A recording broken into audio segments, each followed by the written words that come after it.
ఏతన్మాతృడమే విభాకర కృపా వీక్షా సమాసాదిత శ్రౌతస్మార్త రహస్యవేదివి భవిష్యద్ధాతవు అధ్యాత్మ విద్యా తాత్పర్య నిరూఢ బుద్ధివి విశుద్ధ బ్రహ్మచర్య వ్రతోద్ధూతాంభశ్చరకేతనుండవు అఖిల స్తుత్య ప్రభావోదయ యతన్మాతృడవే. హనుమాన్, సీత నీకు ఏదో బహుమతి ఇమ్మనంటుందయ్యా, ఏం బహుమతి నీకు సరిపోతుందో నాకు అర్థం కావట్లేదు. ఈ ప్రపంచం మొత్తాన్ని పాలించే అధికారం నీకు ఇచ్చే అవకాశం నాకు ఉందిగా, నువ్వు పుచ్చుకోవు, నాకు అక్కర్లేదంటావు, రామా రామా అని జపం చేసుకుంటావు. నిన్ను సంతోషపెట్టే బహుమతి నేను ఏమి ఇయ్యగలను? యతన్మాతృడివే, నువ్వేమన్నా సామాన్య మానవుడివా అని ఆయన బాల్యం నుంచి జరిగిన ఘట్టాలు గుర్తు చేస్తున్నాడు. విభాకర కృపా వీక్షా సమాసాతిత శ్రౌత స్మార్త రహస్యవేదివి. విద్యార్థులు గమనించాలి ఈ మాట ముఖ్యంగా. హనుమంతుడు సూర్యుడి దగ్గర విద్య నేర్చుకున్నాడు. సూర్యుడి దగ్గర విద్య నేర్చుకోవడం అంటే ఎండలో నిలబడి.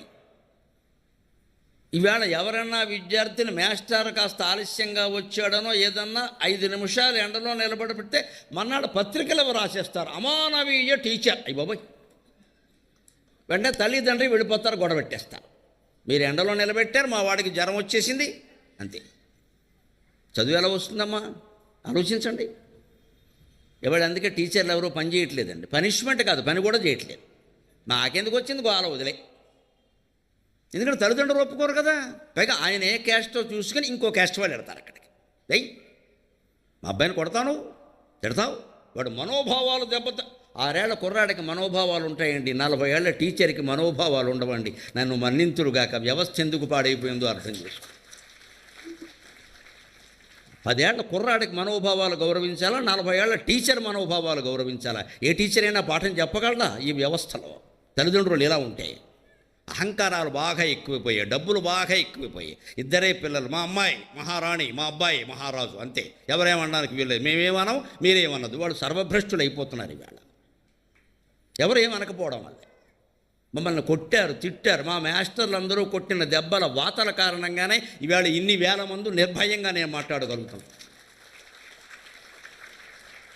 నేను దెబ్బలు తిన్నాను, అమ్మ కొట్టలేదు కానీ నాన్న కొట్టారు, మాస్టర్లు కొట్టారు, అందరూ కొట్టారు. తప్పు చేస్తే కొడతారండి, తిడతారు, పడాలి, పడ్డమే నేర్పాలి పిల్లలకి. నోరు మూసుకో, చెప్పగా. మాస్టర్ కొట్టారని నేను ఇంటికెళ్ళి చెబితే మా నాన్నగారు వెంటనే ఏ చెంప మీద కొట్టారన్నారు. ఈ చెంప చూపించా, ఎందుకో అర్థంగా. ఈ చెంప ఆయన పగల కొట్టాడు. వెంటనే 6వ తరగతిలో ఏ చెంప మీద కొట్టారా అన్నాడు ఆయన. ఏమో పాపం ఏమైనా వైద్యం చేస్తాడేమో అని చూపించా. ఈ చెంప పగల కొట్టాడు. చంపేస్తాను చెప్పామంటే మాస్టర్ కొడితే చెబుతున్నావు నువ్వు ఇక్కడ తప్పు చేయకుండా ఎందుకు కొడతారా? నోరు మూసుకో, రేపు వెళ్ళా తప్పు చేయనని చెప్పు అన్నాడు. అటువంటి తండ్రి కడుపున పుట్టడం వల్ల ఇంత ఉన్నత దశలో ఉన్నామమ్మా. అనుమానం. నేను కొట్టమని, తిట్టమని, హింస పెట్టమని చెప్పట్లేదండి. కాస్త ఆలోచించండి దయచేసి. కనీసం ఓ బెదిరింపు మాటేనా, లేకపోతే వాళ్ళు ఎలా మాట వింటారండి?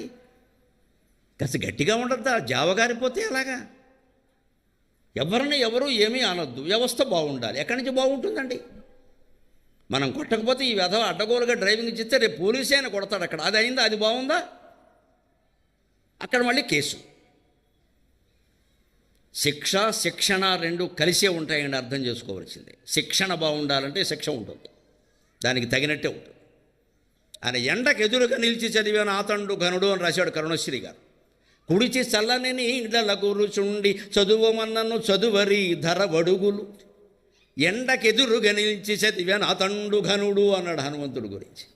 శుభ్రంగా అన్నాలు పెట్టి పంపిస్తున్నాం, బాక్స్లో మళ్ళీ టిఫిన్లు అన్నీ పెడుతున్నాం, ఇక్కడ పొద్దున్నేదో పెట్టి పంపిస్తున్నాం, మధ్యాహ్నం స్నాక్స్ ఏర్పాటు చేస్తున్నారు, లేకపోతే స్కూల్ వాళ్ళే అవి కూడా పెడుతున్నారు. అక్కడ AC bus, AC class room, అన్నీ ఏసీ. చివరికి వీడికి మిగిలేదు గోసి. ఇన్ని సుఖాలు పిల్లలకు అలవాటు చేసాక చదువు వస్తుందండి అసలు?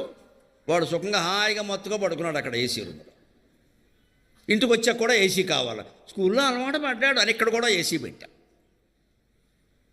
ఇంకా చదువు ఎందుకు వస్తుంది? అందుకని హనుమంతుడి నుంచి మనం నేర్చుకోవడం ముందు గుళ్ళోకి వెళ్ళి ఆయనకి దండం పెట్టడం కాదు. పిల్లల్ని ఏసీ పెట్టకండి, మామూలు గదిలో కూర్చొని చదువుకో, మొక్క పోస్తుంది అంతే. విసినగా రెట్టి ఇసురుకోమని, లేకపోతే ఫ్యాన్ వేసుకోమని. పిల్లలకి ఏసీ పెట్టేసి, అది కూడా 19లో 18లో వీర ఏసీ అంటారు దీన్ని. అంతంత ఏసీలు వాళ్ళకి అలవాటు చేసాక చదువు వస్తుంది, నిద్ర రాకపోతే. పైగా వీడు 18లో ఏసీ పెడతాడు, విచిత్రంగా ఉంటుంది అది. దుప్పటి కప్పుతాడు, నమశివాయ. నువ్వు దుప్పటి కప్పే ఉద్దేశం ఉంటే 18లో ఎందుకు పెట్టావా? నువ్వు 18లో పెడతావు, దుప్పటి కప్పుతావు. అంటే నీకు చలికాలమా, ఇది వేసవకాలమా? ఏమీ తెలియని అయోమయంలో పెంచుతున్నామండి. 24 కంటే తక్కువలో ఏసీ ఉందంటే కుటుంబం పాడైపోయినట్టే లెక్క. ఆడ మగ పిల్లలు ఎవరైనా సరే కనీసం 24, 25, 26 కూడా ఉండాలి, అంతే లెక్క. అలాగే పడుకోమని చెప్పాలి, కాసేపటికి నిద్ర పడుతుందని చెప్పాలి, లేదా పట్టే వరకు ఒక కథ చెప్పాలి. అంతేగా తల్లి తండ్రి ఓ పాట అందుకుంటే పాట వినలేక వెంటనే పడుకుంటాడు.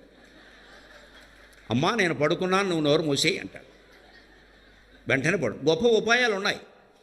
మన కంఠం వింటే ఇంకా వాడు బతుకుంటాడు. అంతేగాని ఏసీ పెంచుతావా? వాడు కావాల్సిందల్లా చేస్తే ఏమైపోతాడండి? ఈయన ఏసీ పెంచమని అడక్కపోగా సూర్యుడికి ఎదురుగా నిలబడ్డాడు. సూర్యుడు ఏమైనా ఓ చోట ఉంటాడు, ఇక్కడ నుంచి అటు అటు చుట్టూ కదా మొత్తం. భూమి సూర్యుడు చుట్టూ తిరిగినా సూర్యుడు భూమి చుట్టూ తిరగడమే కదా మొత్తం. ఎక్కడైనా తిరగాలి కదా, తప్పదు కదా. అందుకే ఆయన కరుణేశ్వరి గారు అసలు కుడిచి చలన నీడల కూరుచుండి చదువుమన్నను చదువరి ధరవడుగులు. శుభ్రంగా తిని హాయిగా ఏసీ రూముల్లో కూర్చుని చదవమంటే మా పిల్లలు చదవడం లేదు. ఎండకి ఎదురుగా నిలిచి చదివేనా తండు ఘనుడు. అంతటి ఎండ, మామూలు ఎండ అది 40 డిగ్రీల 50 డిగ్రీల, సూర్యుడి దగ్గర 1,00,000 డిగ్రీలు. అది తట్టుకుని నిలబడ్డాడు. దానికి తగిన యోగాభ్యాసం ఆయన అంతకంటే ముందే చేశాడు. ఆయనకి వాయుదేవుడి సంతానం అంజనాదేవి తపస్సు. గమనించండి అమ్మా, నమస్కారం పెట్టి కోరుతున్న తల్లిదండ్రుల యొక్క తపస్సు, దైవానుగ్రహం లేకపోతే ఉత్తమ సంతానం కలగరండి. మామూలు వాళ్ళు పుడతారు, కుక్క మూతి పిందెలు పుడతాయి. తండ్రికి తపస్సు ఉండాలి, తల్లికి శీలం ఉండాలి, పాతివృత్యం ఉండాలి, నియమం ఉండాలి, నిష్ఠ ఉండాలి. అప్పుడే మంచి పిల్లలు పుడతారు. మన ఇష్టం వచ్చినట్టు అడ్డగోలు తిరుగులు తిరిగి పిల్లల్ని పుట్టాలని దేవుణ్ణి కోరితే కుదరదండి. ఇక్కడ అంజనాదేవి తపస్సు అంటే తపస్సు. ఎందుకు తపస్సు చేసింది తెలుసా? కక్ష. అంజనాదేవి పూర్వజన్మలో ఒక అప్సరస. ఆవిడ్ని రావణాసురుడు మానభంగం చేశాడు. వాడంత సీనియర్ ఆర్టిస్ట్ అప్పటి నుంచి ఉన్నాడు వాడు. హనుమంతుడి తల్లి అంజనాదేవి యొక్క పూర్వజన్మ నుంచి ఉన్నాడు వాడు, అప్పటి నుంచి ఉన్నాడు వాడు. దీర్ఘాయుర్దాయం అంతా దీనికే సరిపోయింది. ఇక్కడ యథవకామవాంఛలకే దీర్ఘాయుర్దాయం అంతా. ఆవిడ ఒక అప్సరస. ఆ అప్సరసగా ఉండగా ఆవిడ్ని కామించి మానభంగం చేశాడు. ఆవిడ ఏం చేయలేకపోయింది పాపం, అబలగావడం వల్ల. నీ సంగతి చూస్తాను రా, ఇప్పుడు కాకపోతే వచ్చే జన్మలోనే చూస్తాను రా అని ఆవిడ అగ్నిలో దగ్ధమైపోయింది. ఆవిడే అంజనాదేవిగా పుట్టింది. ఆ జన్మాంతరమైనటువంటి లక్షణం ఉండిపోయింది అలా. అందుకని ఆవిడ కేసరిని పెళ్లి చేసుకున్నా సరే, నాకు బలవంతుడైన కుమారుడు కావాలంటే బలం అందరిలోకి ఎవరికి గొప్పది? వాయుదేవుడి యొక్క బలం గొప్పది. తుఫానుగాలు వస్తే ఏమవుతుందో అందరూ చూస్తున్నాం కదా, పెద్ద పెద్ద షెడ్లు కాదు, బిల్డింగ్లు కూడా ఆగవు. అందుకని వాయుదేవుడి గురించి తపస్సు చేసి పొరపాటు పడద్దు. వాయుదేవుడితో దేవతలు ఎవరితోటి మానవులకి సంగమాలు ఉండవండి, అజ్ఞానంతో ఆలోచించద్దు. వాళ్ళు కేవలం వరప్రసాదం ఇలా చెయ్యి ఇలా స్పృశిస్తారు, అంతే కలుగుతుంది సంతానం. అది కూడా కృతయుగంలో అయితే స్పృశించక్కల, సంకల్పం చాలు. కృతయుగంలో సంకల్పం చేతనే సంతానం కలుగుతుంది. త్రేతాయుగంలో స్పరిశ చేత సంతానం కలుగుతుంది. ద్వాపర యుగంలో సంపర్కం చేత సంతానం కలుగుతుంది. కలియుగంలో మన కర్మ దానివల్ల కూడా కలగట్లేదు. IVF, DVF 30 లక్షలు క్షవరం అయ్యాక పుడతాడో గొట్టంగాడు, వాడు గొట్టమో గాడో తెలియదు.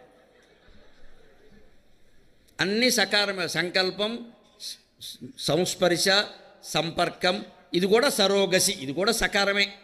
దాని పేరులోనే ఉంది సరోగసి, అంటే రోగేన సహిత అని అర్థం దానికి. దీంతో అన్ని రోగాలు వస్తాయి. వాడే చెప్పాడు, మనం అర్థం చేసుకోవట్లే. ఇంగ్లీష్ అయితే తెలుగు అయితే అర్థం అదే. సరోగసి అంటే ఇది రోదసి కాదు నైనా రోగసి, ఇది చేసుకుంటే నీకు రోగాలు ఖాయం. దీన్ని మళ్ళీ 30 లక్షలు పెడుతున్నాం ఇక్కడ. అది మోసం. ఈ పెద్ద కర్మ కారణం ఏమిటంటే ఎవరికి తపస్సు లేదు, జపం లేదు, శీలం లేదు. ముందు అసలు ఆడ మగ ఎవరికి నమస్కారం ఎవరినే అనడానికి వీళ్ళు ఎవరు స్వేచ్ఛ వారిది. ఇద్దరూ శీలవంతులై ఉండి, ఇద్దరూ తపమో జపమో చేసి, ఇద్దరూ భక్తులై ఉండి మాకు మంచి సంతానం కావాలంటే కలుగుతారు. అందుకే అంజనాదేవి అందుకుంది కలిగాడు. అంజనానందనం వీరం జానకీశోకనాశనం కపీశం అక్షహంతారం వందే లంకాభయంకరం అన్నారు హనుమంతుడు. ఆంజనేయ స్వామి గుళ్ళో ప్రదక్షిణాలు చేసేటప్పుడు ఈ శ్లోకం చదివించేవారు మా చేత, ప్రత్యేకం ప్రదక్షిణ శ్లోకం అని. అంజనానందనం వీరం జానకీశోకనాశనం కపీశం అక్షహంతారం వందే లంకాభయంకరం. అంజనానందనుడివి, వీరుడివి, కపీసుడివి, అక్షుడనేటువంటి రాక్షసుడిని శుభ్రంగా రావణాసురుడు కళ్ళ ముందే వేసేసిన వాడివి, మహాభయంకరంగా అక్షహంతారం. జానకీ శోకనాశనం, జానకీదేవి శోకం నశించిందంటే నీ వల్లనే కదయ్యా. కపీశం అక్షహంతారం. ఉందే లంకా భయంకర. లంకలో అప్పుడు నువ్వు అంటించినటువంటి మంట ఉందా, ఎప్పటికి చెప్పుకుంటారు ఇంకా శ్రీలంకలో ఆ మంట ఆరలేదని. బర్నింగ్ ప్రాబ్లం అంటే ఎప్పటికీ తెలుగులో ఏమంటారంటే రావణ కాష్టం అంటారు, ఇంగ్లీష్లో బర్నింగ్ ప్రాబ్లం అంటారు, తెలుగు జాతీయంలో రావణ కాష్టం అంటారు. రావణ కాష్టం శ్రీలంకలో ఉంది, వెళ్ళి చూడండి. ఎప్పటికీ వాళ్ళు చూపించి బాగా డబ్బులు సంపాదించుకుంటున్నారు. అవునో కాదో మనకు తెలియదు, కానీ అక్కడ వేడిగా ఉంటుంది ఎప్పటికే రావణ కాష్టం.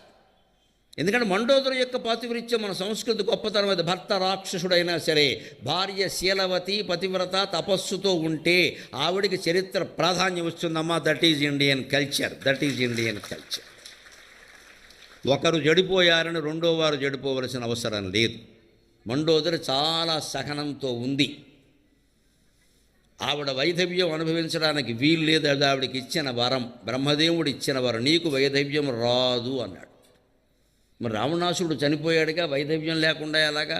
భర్త చనిపోయిన తర్వాత భార్యకి వైధవ్యం ఎప్పుడు వస్తుందండి? 10వ రోజునే వస్తుంది, పోగానే రాదు.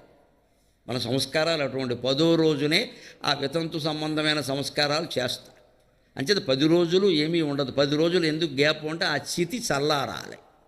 ఆ చితి పూర్తిగా చల్లారితే అక్కడికి వెళ్ళి పెద్ద కొడుకు 2, 3 ఎముకలు పట్టుకొస్తే ఆ ఎముకలు మళ్ళీ ఆ తండ్రి సంచరించిన ప్రదేశంలో ఉండే నీళ్లలో నదిలో కలిపితే అప్పుడు ఆయన పూర్తిగా మరణించినట్టు లెక్క. ఆ చితి చల్లారింది 10 రోజులు అయ్యాయి కాబట్టి భార్యకి వితంతు సంబంధమైన సంస్కారాలు కొన్ని చేసేవారు అంతే. అప్పుడే ఆవిడ 10వ రోజు వితంతు అవుతుంది, కానీ పోగానే ఎప్పుడూ అవరండి.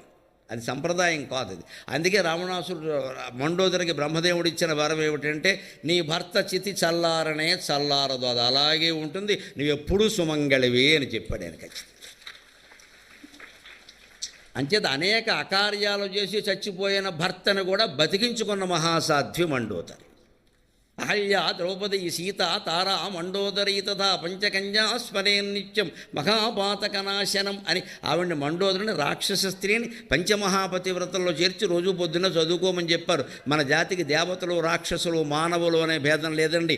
ఎవరు సత్యానికి కట్టుబడ్డారు, ఎవరు ధర్మానికి కట్టుబడ్డారు, ఎవరు మనస్సులో భగవంతుడిని స్మరిస్తున్నారు, ఈ 3 లక్షణాలే చాలా ముఖ్యం. అంతే.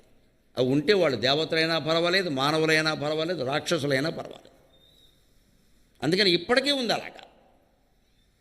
ఉందే లంకా భయంకర. ఆ మంటను ఎప్పటికీ తలుచుకుంటున్నారు వాళ్ళు. అందులో ఆ శ్లోకంలో ఒక్క మాట కూడా తేడా లేదండి. అభయాంజనేయ స్వామి చుట్టూ ప్రదక్షిణం చేస్తే ఈ శ్లోకం చదవండి, బోళ్ళు జ్ఞానం వస్తుంది, పుణ్యం వస్తుందని నేను చెప్పను, అది అనవసరం. జ్ఞానం కావాలి మనకి.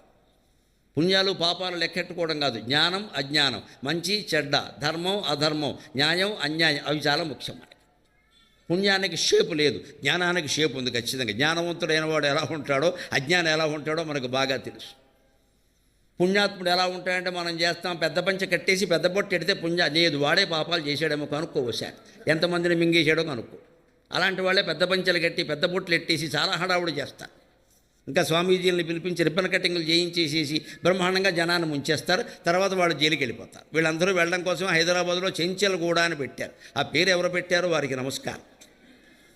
మన మనస్సు ఎప్పుడు చెంచలం అవుతుందో అప్పుడు చెంచల కూడా కడతాం. నిశ్చలంగా ఉంటే ఆంజనేయ స్వామి ఆలయంలో ఉంటాం.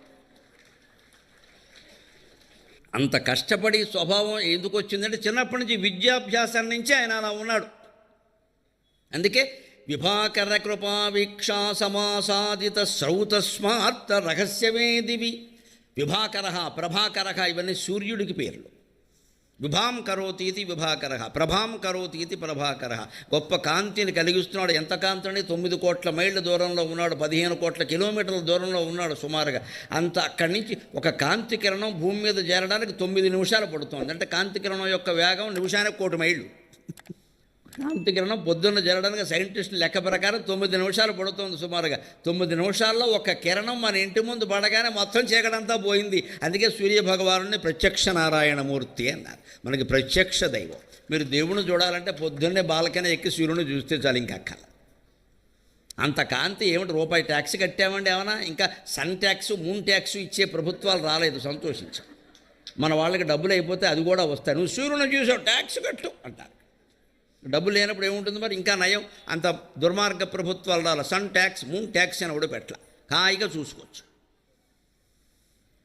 అటువంటి సూర్యుడికి ఎదురుగా నిలబడి కృపావీక్షణ సమాసాదిత, ఈయన శ్రమ పడుతున్న విధానం చూసి సూర్యుడికి ఏమనిపించిందంటే, ఇంత శ్రమ పెట్టకూడదు మనిషిని, ఎంత విద్యార్థి అయినా ఎండలో నిలబడడం బాగానే ఉంది, కానీ ఈ దేవుడు బొత్తుగా నాకెదురుగా నిలబడ్డాడు, సామాన్యుడా అని ఆయనకి తొందరగా గ్రహించుకునేటువంటి శక్తిని తన కటాక్షం చేత అనుగ్రహించాడు సూర్యభగవానుడు. గురు కటాక్షం అంటే అది.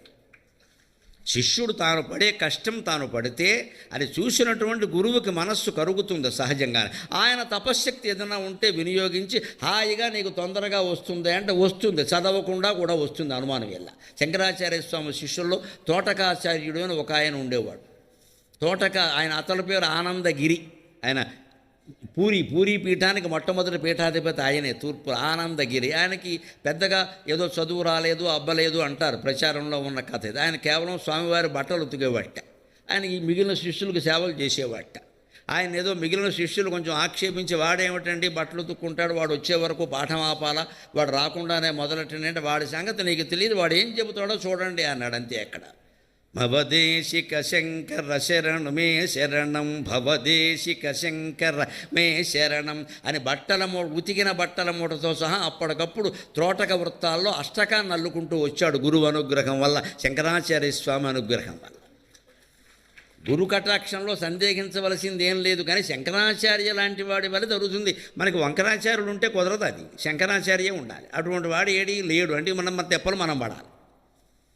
ఇవాళ అలా పెట్టుకుంటే కుదరదండి, లేరు, మన దగ్గర డబ్బులు దోచేస్తారు. ఇవాళ బోధ గురువులు తక్కువ, బాధ గురువులు ఎక్కువ. అందుకని అది మనం పెట్టుకోదు. కానీ ఈయన జాలిపడి అయ్యో ఇటువంటి వాడు ఇంత నేర్చుకుంటున్నాడు అని ఆయన కృపా కటాక్షం వల్ల నువ్వు సమాసాదిత శ్రౌత స్మార్త రహస్యవేది. శ్రౌత అంటే వేద విద్య, శృతి శ్రౌతం, స్మార్తం అంటే స్మృతి స్మార్తం, శాస్త్రాలు నేర్చుకున్నాడు. వేదాంగాలు 6 ఉంటాయి ప్రత్యేకంగా. శిక్షా వ్యాకరణ ఛందో నిరుక్తం జ్యోతిషం తథా కల్పశ్చేతి షడంగాని, ఈ 6 నేర్పుతారు, వేదంతో పాటే నేర్పుతారు. అది కాకుండా తర్కం, ధర్మ, శబ్ద, జ్యోతిస్తర్క, మీమాంసాది సమస్త శాస్త్ర నిఖర చాతుర్యం. ధర్మశాస్త్రం, శబ్దశాస్త్రం అంటే వ్యాకరణ శాస్త్రం, జ్యోతిష్ శాస్త్రం, తర్కశాస్త్రం, పూర్వమీమాంస, ఉత్తర మీమాంస, వీటిని కూడా శాస్త్రాలు అంటారు. ఇందులో ముఖ్యమైన శాస్త్రాలు ఆ కాలానికి ఏవైతే ఉన్నాయో అవన్నీ ఆయన దగ్గర నేర్చుకున్నాడు. స్మృతి, పరాశర స్మృతి, యాజ్ఞవల్క్య స్మృతి, మనుస్మృతి మొదలైనవన్నీ హనుమంతుడి కంటే ముందే ఉన్నాయి. మనువెవరు? సూర్యుని కుమారుడు. హనుమంతుడు ఎవరు? సూర్యుని శిష్యుడు. అందుకని అటువంటి స్మృతి స్మార్తం అంటే ఇప్పటికీ స్మార్త పండితులు అంటారు. అంటే వాళ్ళు వ్రతాలు అవి చేయిస్తారు, క్రతువులు విధానాలన్నీ తెలుస్తాయి. వేద పండితులు అంటారు, వారు కేవలం వేదం చదువుతారు, పౌరోహిత్యం వారు చేయరు.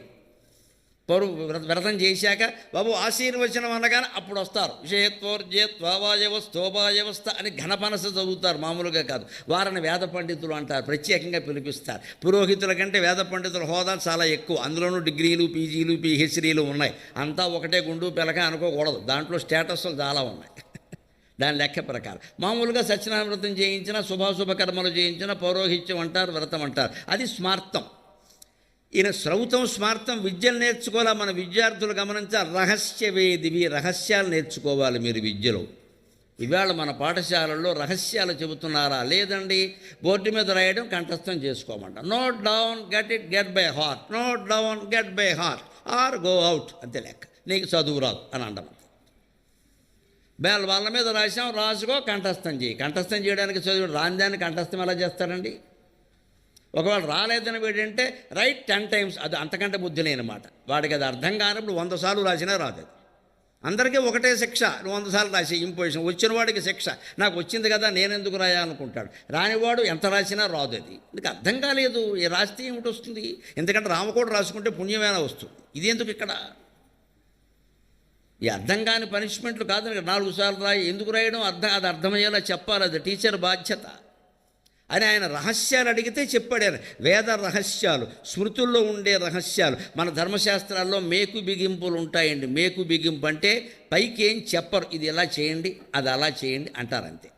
తండ్రి పోయిన తర్వాత కర్మకాండ ఎవరు చేయాలంటే పెద్ద కొడుకు చెయ్యాలి, రెండో మాట ఉండదు అక్కడ. పెద్ద కొడుకు లేకపోతే ఎవడో ఇంకో కొడుకు ఉంటాడు, ఆ కొడుకు కూడా లేకపోతే మనవడు చేయొచ్చు, కూతురు కొడుకు చేయొచ్చు. కూతురు కొడుకు పౌత్రుడు కంటే ఎక్కువ అన్నారు. ఆవిడ కూతురు కదా, సంతానం కదా, ఆవిడ కొడుకు చేయించండి. కానీ ముందు పెద్ద కొడుకుని ఎందుకు చెప్పారు? ఎవరో ఫలానా అని చెప్పకపోతే ఎవరూ చేయరు. నమశివాయ అనాథప్రత సంస్కారం అయిపోతుంది ఇక్కడ. ఎందుకంటే ఆయన ఏం మిగల్చలేదు పాపం డబ్బులు ఇక్కడ. ఎవడు పట్టించుకోడు. ఆస్తులుంటే అందరూ చేస్తారు, లేకపోతే ఎవడు చేయడు. అంచని పెద్ద కొడుకు ఖాయం, నీకు ఇది బాధ్యత, నీకు ఇది దీనివల్ల పుణ్యం రాదు, చేయకపోతే పాపం వస్తుంది.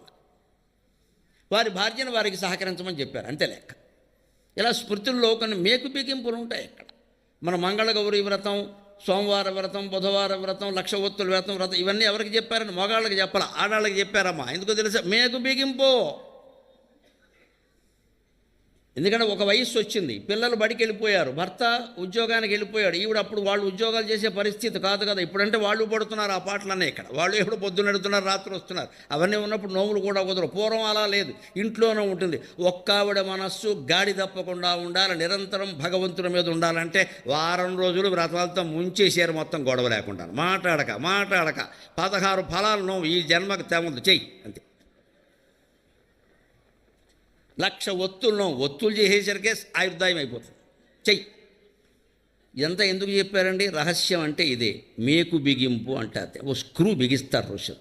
వీళ్ళు ఇలా చెప్తే కానీ వినరండి, మీరు బతిమాలితే కుదరదు ఇక్కడ. ఇప్పుడు ఫోన్లు వచ్చాక ఏం జరుగుతుందో అన్ని వ్రతాలు ఫోన్లోనే. వ్రతం ఎలా చేయాలో యూట్యూబ్ వాడే చెబుతున్నాడు. వేపుడు యూట్యూబ్ చూసి వేయిస్తున్నారు. మగ ఆడ ఎవరైనా వాడు మామూలుగా వేయిస్తేనే తినలేకపోతున్నాం, యూట్యూబ్ చూస్తే ఇంకేం తింటాం ఇక్కడ. వాడు చెప్పాలి, ఇది వేగిపోతుందా తినే అని చెప్తాడు, వాడు తినేస్తాడు, మనకేముండదు ఇక్కడ. ఇది కాదు విద్య. ప్రాక్టికల్ విద్య అంటే రహస్యాలు తెలుసుకోవాలి. ఇది ఎందుకండి వేదంలో ఇది ఎందుకు చెప్పారండి, అది ఎందుకు చెప్పారండి అని సూర్యుడిని అడిగితే